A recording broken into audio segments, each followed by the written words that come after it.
Good morning, everybody. As per you know that in previous classes we will be complete our chapter number 1 from economics, and today we will be follow chapter number 3 from your history. Title is Nationalism and India. आज आपका जो chapter है वो history से start होगा, जिसका title है chapter number 3 nationalism in India.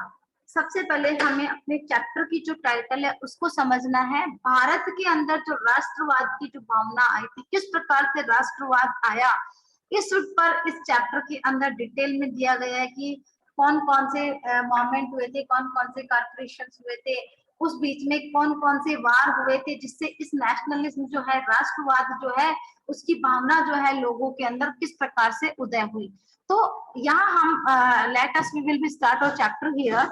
In India, the growth of modern nationalism is connected to the anti-colonial movement. People began discovering their unity in the process of their struggle with the colonialism. ये कहता है कि हमारा जो भारत है उसके अंदर modern जो नेशनलिज्म है, यानी मॉडर्न राष्ट्रवाद की जो भावना है, उसको कनेक्टेड करने के लिए बहुत सारे उपनिवेशवाद और एंटी उपनिवेशवाद मूवमेंट जो है वो हुए, और लोग जो है, पीपल जो है, वो धीरे धीरे इस चीज को खोजने लगे कि किस प्रकार हम लोगों में यूनिटी आए, किस प्रकार एक ऐसा प्रोसेस बने जो हम संघर्ष कर रहे हैं उपनिवेशवाद के लिए, किस प्रकार से हमारा राष्ट्र जो है वो एक फ्री राष्ट्र के रूप में आ जाए। इस प्रकार के थीम्स को लेकर के लोगों में काफी डिस्कवरीज रही। The sense of being oppressed under the colonial power was common to different classes. अलग अलग क्लासेस के अंदर अलग अलग प्रकार की शक्तियों का यहाँ यूज किया गया था, but each class and group felt the effect of the colonialism differently. सभी यहाँ पर जो है उपनिवेशवाद की जो डिफरेंटली थी, जो भिन्नता थी, उस ग्रुप्स के अंदर अलग अलग लोगों ने इसको महसूस किया। The Congress under the leadership of Mahatma Gandhi tried to unite this group and together with in one moment, but this unity did not embrace without the conflict. ठीक है, ये कहता है, ध्यान से सुनना, कि हमारे यहाँ पर अलग अलग ग्रुप भी हुए, ठीक है, अलग अलग उनके पास शक्तियां भी थी, अलग अलग क्लास के लोग थे, क्लास से relative, educated, uneducated, labouring, everything, लेकिन उनके सामने जो है अलग अलग प्रकार के जो कॉलोनियलिज्म की जो प्रॉब्लम थी वो वहां पर इम्पैक्ट हुई। उसके बाद में कांग्रेस नाम की एक पार्टी जो है वो अस्तित्व में आई, जिसके लीडरशिप में, यानी कांग्रेस की जो पार्टी थी उसके लीडरशिप में महात्मा गांधी जो थे वो यहाँ पर उन्होंने काफी कोशिश की इस कि सभी व्यक्तियों को एक साथ इकट्ठा करके एक मूवमेंट, एक जो आंदोलन है वो चलाया जाए। इस प्रकार का इसके अंदर है। नेशनलिज्म इन इंडिया एक ऐसा चैप्टर है जो एवरी बोर्ड एग्जामिनेशंस के अंदर मार्क्स को लेके जाता है, जिसमें महात्मा गांधी जो है उनके जो मूवमेंट है वो हाईलाइट हेड है। यहाँ पर महात्मा गांधी के जो मूवमेंट है उनसे रिलेटिव क्वेश्चन यहाँ आएगा ही आएगा। ये चैप्टर बहुत ही इंपॉर्टेंट चैप्टर है, सो प्लीज ये most request to you, not in fun, इसको फन में ना लेना। जो भी चीज आपको पढ़ा रहे हैं उसको डबल बार आप रिपीट करें। यहाँ हमारा जो फर्स्ट है इस चैप्टर्स के अकॉर्डिंग, मैंने बताया था नेशनलिस्ट इंडिया यानी राष्ट्रवाद भारत में किस प्रकार से, किस प्रकार महात्मा गांधी जो है इन्होंने इसको लॉन्च किया, किस प्रकार के उन्होंने अपने लीडरशिप में लोगों को इकट्ठा, इस इन दिस वे के अंदर हमारा फर्स्ट पॉइंट जाता है द फर्स्ट वर्ल्ड वॉर, खिलाफत एंड नॉन कॉर्पोरेशन। एक तो फर्स्ट वर्ल्ड वॉर, प्रथम विश्व युद्ध जो था वो नेशनलिज्म के लिए बहुत ही इम्पोर्टेंट पॉइंट था, क्योंकि यहाँ पर इस वर्ल्ड वॉर की वजह से मिलियन ऑफ पीपल्स जो हैं वो डिस्ट्रॉय यानी जान से मारे गए थे। बहुत सारा जो अर्थ के ऊपर जो है बहुत हौच-पौच कंडीशन हुई। उसके बाद खिलाफत एंड नॉन कॉर्पोरेशन, ये दो प्रकार के मूवमेंट थे। खिलाफत और नॉन कॉर्पोरेशन दोनों ही महात्मा गांधी के द्वारा लॉन्च किया गया था। तो यहाँ हम इस टॉपिक को अच्छे से एक्सप्लेन करेंगे। द फर्स्ट वर्ल्ड वॉर 1914 यानी 1914 के अंदर फर्स्ट वर्ल्ड वॉर जो था वो क्रिएट किया गया था, और इस 1914 का जो ये फर्स्ट वर्ल्ड वॉर था इसकी वजह से created a new economic and political situation world wide, यानी पूरे संसार के अंदर एक नई समस्या जो है, एक नई प्रॉब्लम जो है वो क्रिएट हुई, जो कि इकोनॉमिक्स से रिलेटेड थी, पॉलिटिकल सिचुएशन से रिलेटेड थी. It lead a huge increase in defenses and the expenditures, which was the financially by war loans and the encouraging taxes, customs, duties were the raised and income tax introduced. देखिए, जब world war हुआ था तो world war के लिए एक सेना को भी कलेक्ट करना पड़ा, उससे रिलेटिव जो भी हमारे बारूद है, गोला है, जो भी केमिकल जो विस्फोटक पदार्थ है उसकी भी व्यवस्था करनी पड़ी. तो इसकी वजह से जो है काफी जो पैसा है, काफी जो एक्सपेंडिचर है वो काफी बढ़ गया था, और उसकी वजह से लोन लेना पड़ा, टैक्सेस में इंक्रीजेस हुए, कस्टम ड्यूटीज जो थी वो रेज हुई, इनकम टैक्स इंट्रोड्यूस हुआ. यहाँ टैक्स नाम का एक वर्ड जो था उसको इंट्रोड्यूस किया गया था. अब इन दिस सीरीज के अंदर हमारे पास सेकंड आता है impact of the first world war on society, यानी फर्स्ट वर्ल्ड वॉर पर सोसाइटी पर क्या इम्पैक्ट पड़े, क्या प्रभाव पड़े. तो between 1913 to 1918 the prices of food grain increased largely, which lead to extreme hardship for the common people. यानी ये कहता है कि देखिए, जब कोई युद्ध होता है या किसी प्रकार का हौच पौच ऑन द अर्थ स्पोर्ट पर होता है तो बहुत सारी समस्याएं होती हैं, खाने से लेके, रहने से लेके, पीने से लेके और सरवाइव करने के लिए बहुत हार्डशिप सी कंडीशंस हो जाती है. The presently suffered from the heavy rent and taxes. सबसे बड़ी थिंग्स तो ये थी जब गवर्नमेंट जो है, यानी उस समय ब्रिटिश सरकार थी या जो भी सरकार उस समय या चाहे मोनार्ची थी, तो उन्होंने अपना मोस्ट ऑफ जो इकोनॉमिक फैक्टर जो है वो युद्ध के अंदर लगा दिया. तो जो बाकी जो फिर वापस से जब वो सेट होने लगे, सेट होने के लिए उन्होंने टैक्सेस जो है उसको, रेंट है, टैक्सेस है, ये हैवी मोड पर लगाना चालू कर दिया. अब उसकी वजह से villages was called upon two supply soldiers and this forced the recruitment in the areas causes and widespread anger. After the war, foreign goods and again began to be imported and foreign capital began to be invested in a large scale. India industries posed heavy losses and even closures. लोगों के सामने बहुत सारी ऐसी दिक्कतें आने लगी. यहाँ एक लोगों को फोर्स किया गया तथा नियुक्ति के लिए, यानी फोर्स रिक्वायरमेंट है ना. अब यहाँ पर फोर्स रिक्वायरमेंट का मतलब होता है, देखो इसको मैं पहले हिंदी में समझाती हूँ. किसी भी नियुक्ति के लिए किसी व्यक्ति को किसी लालच के द्वारा, प्रेशर के द्वारा, जांच के द्वारा लुभाना, वो कहलाता है फोर्स रिक्वायरमेंट. ठीक है. अब ये फोर्स रिक्वायरमेंट जो है ये कई बार जो है आपके डिफाइन बन के आ जाती है या इससे क्वेश्चन पुट हो जाता है. तो मैं इसको अपनी बुक से रिलेटिव एक डिफाइन में मैंने कन्वर्ट किया है इसको. तो फोर्स रिक्वायर, यहाँ एक वर्ड आया उसको एक्सप्लेन कर रही हूँ मैं. फोर्स रिक्वायरमेंट का मतलब होता है it as a process by which the colonial state forced people to join the army. सबसे बड़ा फोर्स तो आर्मी जो थी उसको ज्वाइन करने के लिए किया गया था. And colonial people were often compelled to join the army, fight for behalf one of the colonial rulers.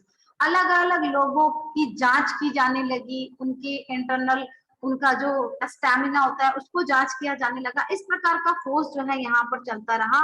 और हमारी जो फॉरेन कंपनी जो थी, जो कैपिटल जो थी वो इन्वेस्टेड करने लगी थी लार्ज स्केल पर, और इंडिया की जितनी भी इंडस्ट्रीज थी वो काफी हैवी लॉस, यानी उनको भारी नुकसान जो है वो यहाँ पर हुआ था.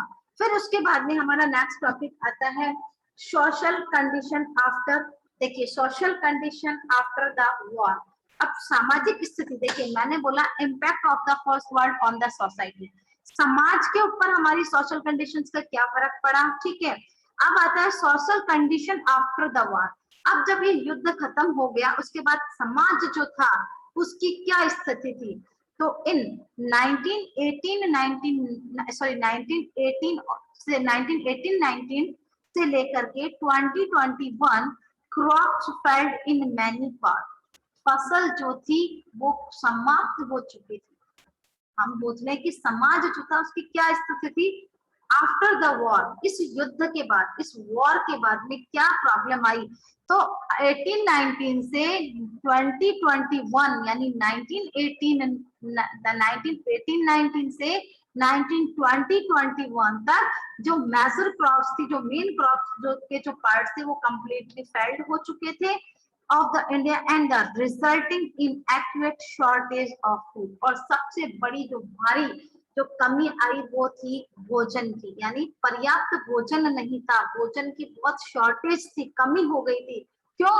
क्योंकि जो फसल है वो कंप्लीटली ही फेल्ड हो चुकी थी, खत्म हो चुकी थी, बहुत सारे केमिकल जो है वो एनवायरमेंट में इन्वॉल्व हो चुके थे, जो हमारी जो लैंड थी वो पॉल्यूट हो चुकी थी, इस वजह से वो फेल्ड हो गई थी। There was also an influenza epidemic, और उस समय इन्फ्लुएंजा नाम की एक महामारी जो थी वो भी एक्टिव हो चुकी थी। अकॉर्डिंग टू द सेंसस, जो भी हमारे सेंसस ऑफ 1921 और 12 to 13 मिलियन यानी 1921 की अगर हम रिपोर्ट देखते हैं तो 12 to 13 million of people died as a result of the famines and the epidemic.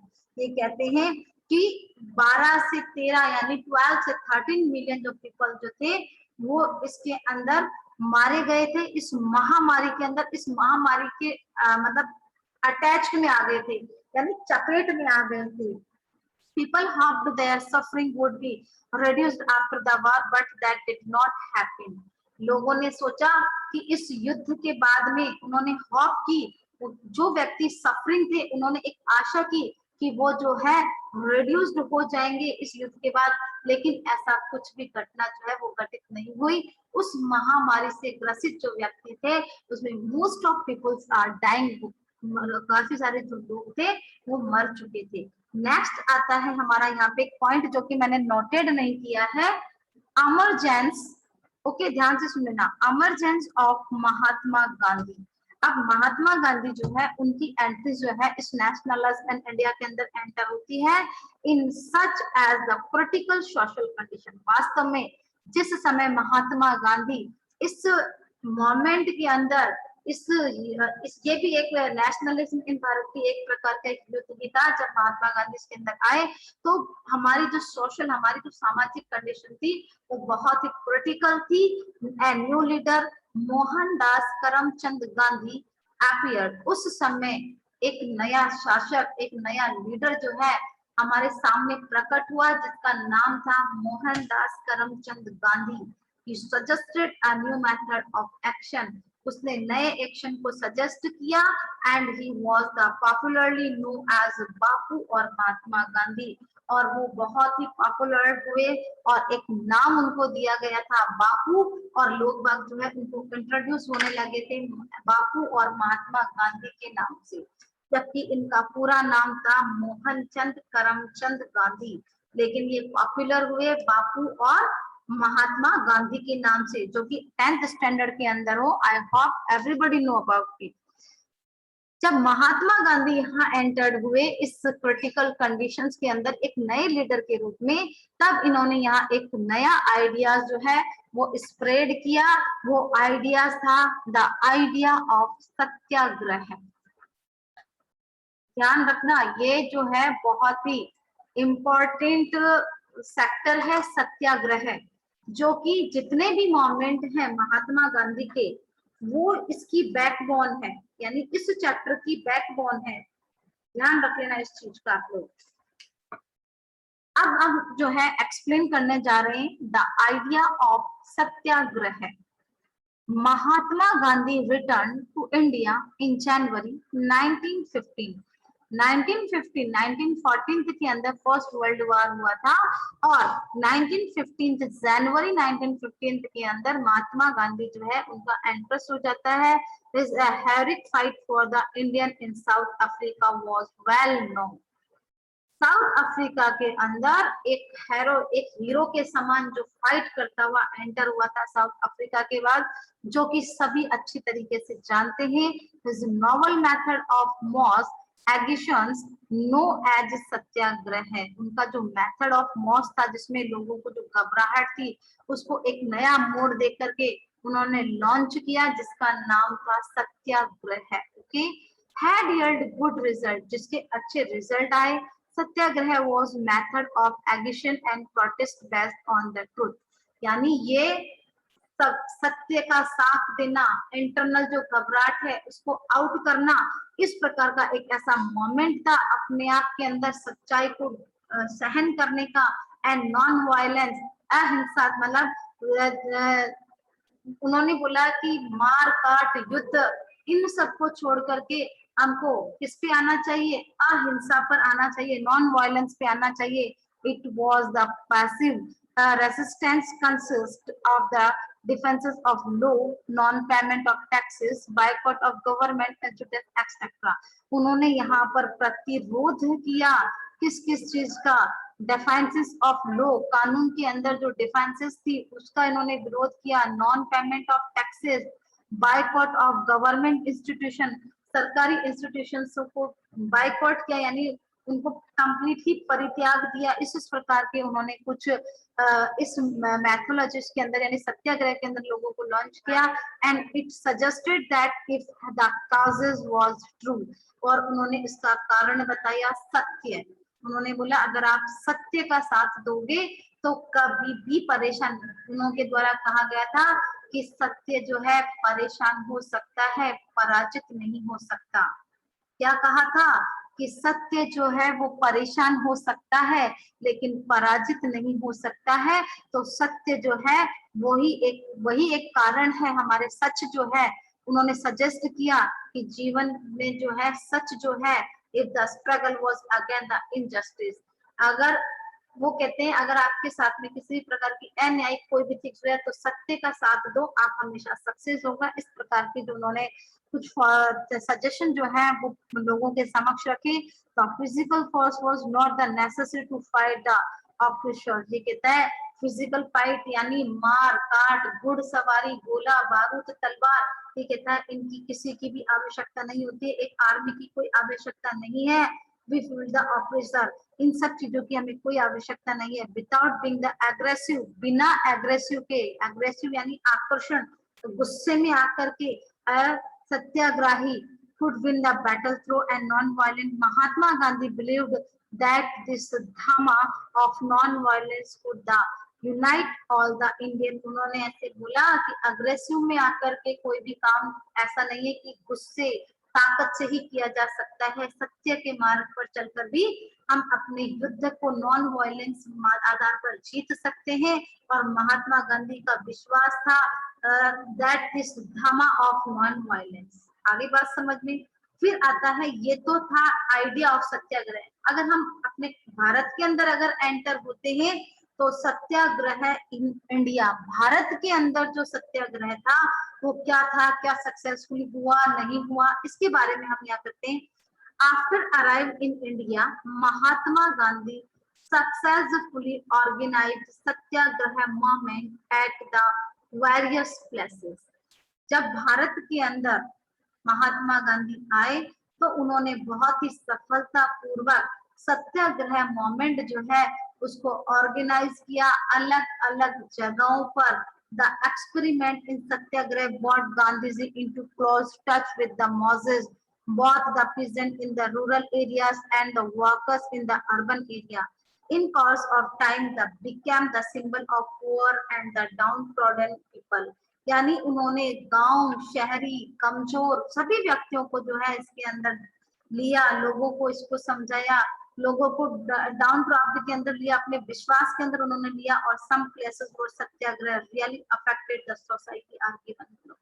कहता है कि सत्याग्रह ने वास्तव में ही सामाजिक जो हमारा सोसाइटी जो थी उस पर काफी इफेक्ट किया। वो कौन कौन सी जगह थी, उसमें पहला आता है चंपारण, जो कि कौन सी जगह पर, कौन से उसमें है स्टेट में, बिहार। यानी चंपारण इसका मोमेंट था, एक सबसे बड़ा यहाँ पर एक इवेंट था जिसको यहाँ शो किया गया था। In 1916, Gandhiji traveled to Champaran in Bihar to inspire the peasants to struggle against the oppressive plantation system, where the indigo planters were opposed to the grow indigo and sell it the price fixed by the European owner। यहाँ चंपारण नाम की जगह थी जहाँ पर ये 1960 के अंदर इन्होंने भ्रमण किया, घूमे, जो कि बिहार के अंदर है, लोगों को इस संघर्ष के बारे में समझाया। और उस समय ये जो इंडिगो जो था, ये यहाँ प्लांटेशन सिस्टम को काम करता था, और ये इसकी जो प्राइस होती थी वो फिक्स होती थी, और यूरोपियन ऑनर्स इसके जो मालिक थे वो यूरोप से रिलेटिव थे।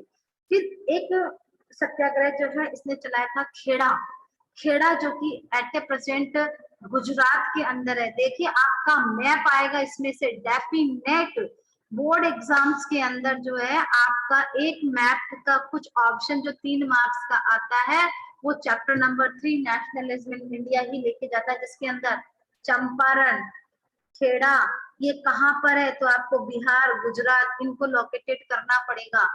तो इसके मैप को भी मैं आपको सेंड करूंगी, अच्छे से आप देख लेना। जहां भी आपको किसी भी बुक इंडेक्स के अंदर अगर आपको इसका मैप मिलता है तो उसको ध्यान से देख लेना। अब है Kheda, Gujarat. In 1917 crops failed in Kheda district of Gujarat. यहाँ पर भी जो क्रॉप्स थी, जो फसल थी, वो कंप्लीटली फेल हो गई थी, जो कि गुजरात का एक डिस्ट्रिक्ट था खेड़ा, वहां पर people were suffering from shortage of food and flood epidemic. और यहाँ पर फ्लू जो है, महामारी जो है फैल चुकी थी। So they asked for the relaxation और the reduction in the land revenue. इसीलिए महात्मा गांधी ने वहां पर एक बात उठाई कि जो टैक्सेस लगाए गए हैं उनमें रिलैक्सेशन दिया जाए, उनमें छूट दी जाए, उनको रिडक्शन किया जाए या उन्हें माफ किया जाए। But the government refused the remit land revenue and the instead of the full collection। लेकिन वहां की जो सरकार थी उन्होंने इस बात पर एग्री नहीं हुई। उन्होंने जो मत दे करके भेजा था उसको रिफ्यूज कर दिया, और उन्होंने बोला कि हम तो जितना भी कलेक्शन, फुल कलेक्शन जो है उसी के ऊपर रेवेन्यू लेंगे। Gandhi ji supported the peasant and the advised them not to pay. तो उन्होंने जितने भी फार्मर, पीजेंट का मतलब यहाँ फार्मर है, ध्यान रखना, the peasant and advised them not to pay revenue till their demand of the remission was made। तब गांधी जी ने जितने भी पीजेंट थे, जितने भी किसान थे, जितने भी फार्मर थे, उनसे कहा कि आप लोग जो हो ये टैक्स को पे नहीं करोगे, और तुम उस वक्त तक पे नहीं करोगे जब तक हमारी डिमांड पूरी नहीं हो जाए, या हमारा जो मिशन है वो आकर के हमारे मिशन के अंदर नहीं मिल जाते। This instructions that the revenue should be recovered only from those peasants who could afford to pay, and Sardar Vallabhbhai Patel accompanied Gandhi ji in this moment। इस रेवेन्यूज के अंदर वही लोग इस जब ये बात रखी गई तो इसमें वही किसान जो है वो आकर के मिले जिनके पास में टैक्सेस देने के लिए पैसा नहीं था। आ रही है बात समझ में। और इस समय सरदार वल्लभ भाई पटेल जो थे उन्होंने गांधी जी को आकर के अकोमोडेट किया इस मोमेंट के अंदर। ठीक है, आज के लिए इतना ही काफी है। आई होप कि आपको जितना पढ़ाया है वो समझ में आया होगा, और इस चैप्टर को आपको जितनी बार आप रीड करोगे आपको उतनी ही बार जो है वो आपको इसका बेनिफिट मिलेगा। ये इस हिस्ट्री का ऐसा चैप्टर है जहां से क्वेश्चन पुट होगा ही होगा। तो my most request to you, you again read after your examination. ठीक है, जब आपके एग्जाम्स ओवर हो जाते हैं, वैसे कल की बात है, after then you will be completely free, then आप अपने कंप्लीटली मूड के अंदर बैठ करके इस चैप्टर को रीड करना, इसके बेनिफिट्स आपको डेफिनेटली मिलेंगे। Okay, so I would like to and